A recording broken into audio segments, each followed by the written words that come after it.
탈융이 스위스에서 선직자들을 대상으로 한 강연은 그가 했던 강연 중 가장 깊이 있고 통찰력 있는 작품 중 하나입니다.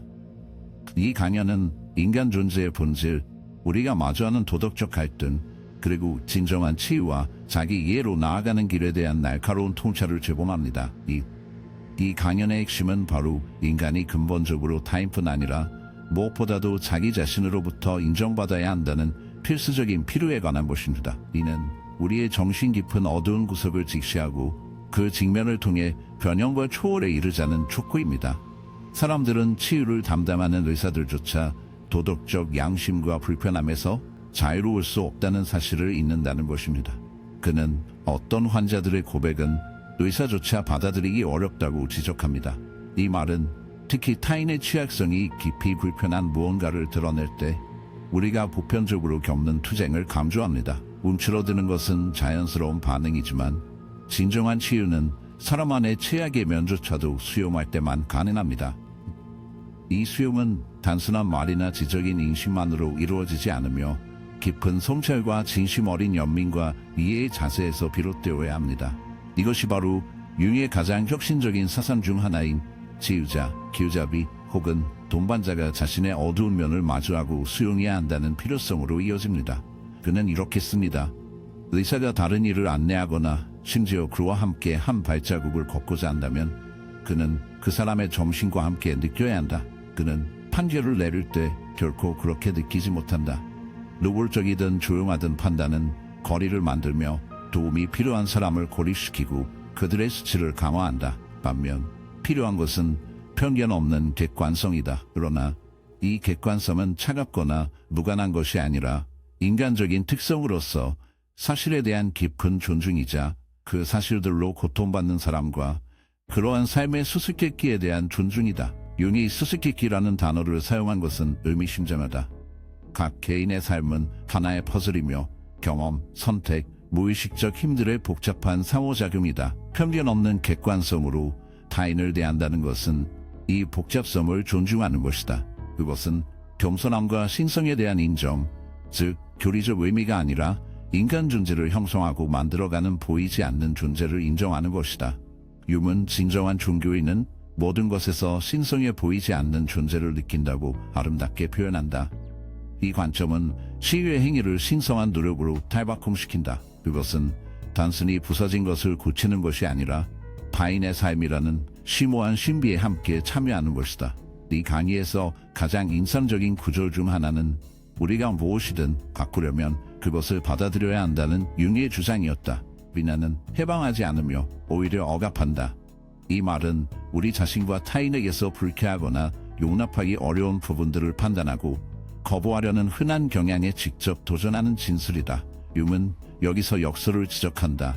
타인을 비난할 때 우리는 그들의 억압자가 된다.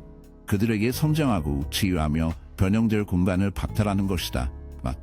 마찬가지로 우리 자신을 비난할 때 우리는 스스로의 억압자가 되어 정신을 파편화시키고 성장을 방해한다. 융은 이 생각을 더 나아가 자기 수용의 도덕적 문제로까지 확장한다. 그는 자신을 받아들이는 것은 도덕적 문제의 본질이며 자신의 인생관 전체를 시험하는 신랄한 시금석이다 라고 썼다. 이것은 깊이 도전적인 생각이다. 타인에게 친절을 베풀거나 용서하는 일은 상대적으로 쉽다. 그러한 행위들은 흔히 외부적이고 눈에 보인다. 그러나 같은 친절과 용서를 내면으로 돌려 가장 경멸받고 거부된 자기 자신의 부분들을 포용하는 일은 엄청난 용기와 정직함을 요구한다. 은 이 점을 생생하고 불안한 은유로 설명한다. 만약 내가 그들 가운데 가장 비천한 자, 가장 가난한 거지, 가장 뻔뻔한 범죄자, 심지어는 바로 악마 그 자체가 내 안에 존재한다는 사실을 발견한다면 어떻게 될까? 이것이 융의 주장의 핵심이다. 우리가 사랑하는 법을 배워야 할 적, 우리가 먹이는 법을 배워야 할 거지가 종종 우리 안에 있다는 점이다. 그러나 융이 지적하듯이 우리의 본능은 이 내면의 현실을 부인하고 거부하는 것이다. 우리는 그것을 숨기고 비난하며 분노한다. 그렇게 함으로써 우리는 자신의 진정한 본성뿐 아니라 우리 존재의 천대받는 측면을 통해 우리 마음에 들어오려는 신성한 존재와도 소원해진다. 융의 자기 수용에 대한 탐구는 현대 개인에게 깊은 의미를 지닌다. 그는 현대인이 그리스도를 어떻게 모방할지 알고 싶어 하지 않고 자신만의 개별적 삶을 어떻게 살아야 할지 알고 싶어 한다고 관찰한다. 이 말은 현대성의 실존적 위기를 포착한다. 종종 수능과 전통을 중시하는 세상에서 개인은 자신만의 독특한 정체성을 주장하기 위해 고군분투한다. 융은 이 투쟁이 단순히 이기적인 것이 아니라 더 깊은 영적 필요의 반영이라고 주장한다. 개인은 진정한 평화와 충만함을 찾기 위해 자신의 본성과 자신의 마음 안의 적과 화해해야 한다. 이 과정에서 가장 어려운 부분 중 하나는 이기심에 맞서는 것이다. 융은 이기주의가 신정증 상태에서 특히 가시적인 악으로 인식되는 경우가 많다고 인정하면서도 단순한 판단을 경계한다. 그는 내가 환자들을 치료하려면 그들의 이기주의가 갖는 깊은 의미를 인정하지 않을 수 없다. 나는 심지어 환자가 자신의 이기주의에서 이기도록 도와야 한다고 썼다. 이는 직관에 반하는 듯 보일 수 있지만 융이 말하고자 하는 바는 이기주의가 이해되고 통합될 때 오히려 힘과 성장의 원천이 될 수 있다는 것이다. 개인은 자신의 이기주의를 온전히 경험하고 이해함으로써 그것을 초월하고 연결과 공동체의 가치를 재발견할 수 있다. 융의 통찰은 변형의 본질에 대한 깊은 관찰로 기결된다.